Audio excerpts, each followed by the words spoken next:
Welcome back to some new petty revenge stories, where people get small victories over those that wronged them.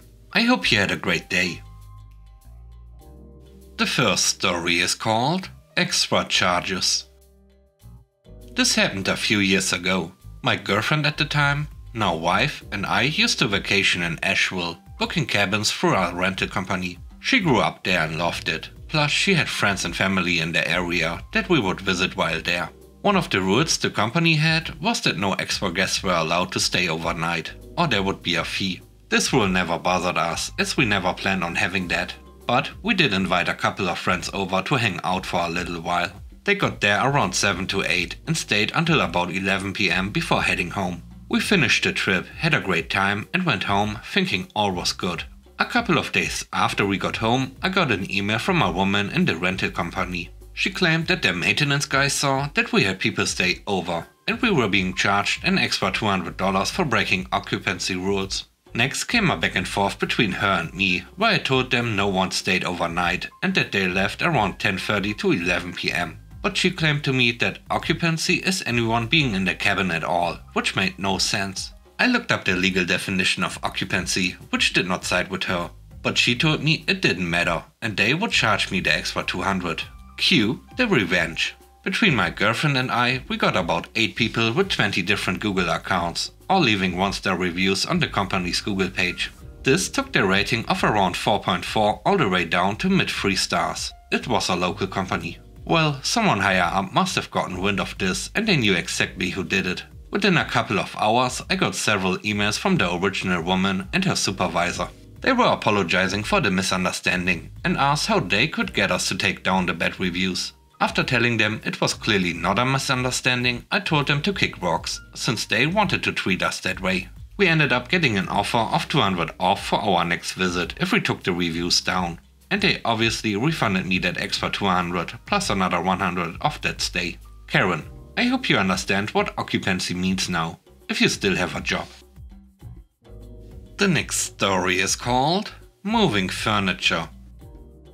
This happened when I had only just moved from home and got my own place. Super proud of myself as I'd saved like a demon and bought, with mortgage obviously, my first place. Lovely little 2-bed flat in a slightly rough area, but I loved it and it was all mine. My mom and stepdad came to visit for a few days a few months after I was settled in, nicely decorated in my style, with all my own furniture.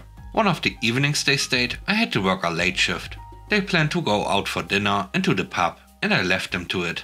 I came home at 11 PM, and my mom had moved nearly all of the furniture around and all my books and kitchen stuff were moved to different shelves or cupboards. She even moved my bed in my room, so when I opened the bedroom door, it hit the bed.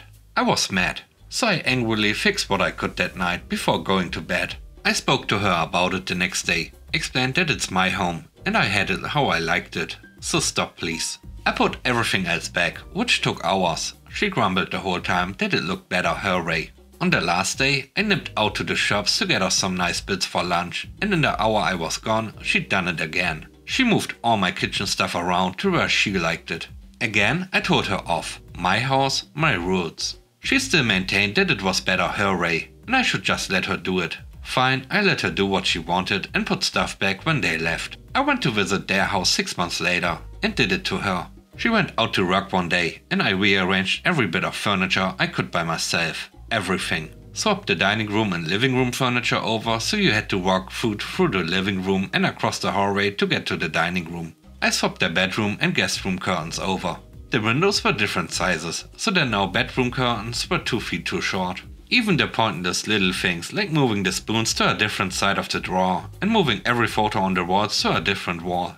And I rearranged the fridge. It took me 7 hours. My stepdad was home while I did and laughed the whole time. He refused to help but understood, so let me do it.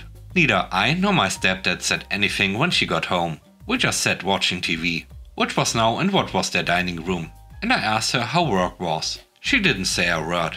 She walked around the house taking it all in for 20 minutes, then came and sat down, looked at me and said, "Point taken." They'd put it back to how it was the next time I visited. We've not spoken of it since.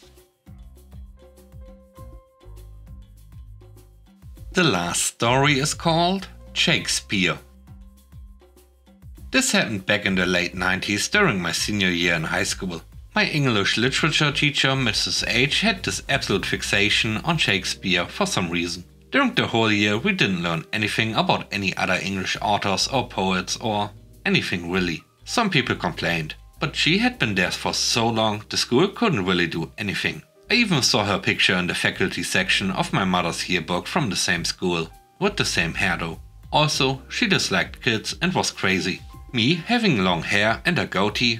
I thought goatees were cool. Stupid kid. Man, she hated me. On the other hand, I was gifted with either natural intelligence or just super lucky. I never had to study, and I just knew how to absorb the good info and ace tests. I abused this and never did homework, and just used quizzes and tests to pass classes. Out of all her classes, I was her nemesis, it seemed. She reformatted her grading system to make sure I failed if I didn't turn in all homework assignments or get a lot of extra credit. This is where the gears in my brain shifted into high gear. Unbeknownst to her, I had been on the school's stage crew since my freshman year. Anything that happened in the auditorium, assemblies, talent shows, and even after-school rentals, we did that. We ran the lights, sounds, and coordinated everything on stage. During that time, and with my stage crew's teacher's help, I developed some moderate skills in designing and setting up lighting plans, and he helped me get work outside of school. One such job was a local troupe performing Much Ado About Nothing at the local theater. Opening night arrived, and I and my friends were just hanging out in the booth when his eyes bugged out while looking at the people coming in. Is that Mrs. H? I looked, and it was her. Up to this point I still hadn't figured out how to fight back. But now it was as clear as it could be. Next day at school, start of class, I raised my hand. I mentioned that I heard a Shakespeare show is playing at the theater, and asked if we could get 20 extra points credit if we turned in a program with a production member's signature. She loved the idea of more people getting into her Shakespeare fetish and immediately said yes, absolutely. I ripped a program out of my folder, circled my name and signed next to it, walked up and set it on her desk. I still feel fear when I remember the look in her eyes. But to her credit, I turned our program for all 3 nights in, and she gave me 20 points for each, which was just enough to make sure I got my diploma. I don't know if she did it because she stuck to her word or if she finally found a worthy nemesis. Most likely is that she just never wanted to see me again.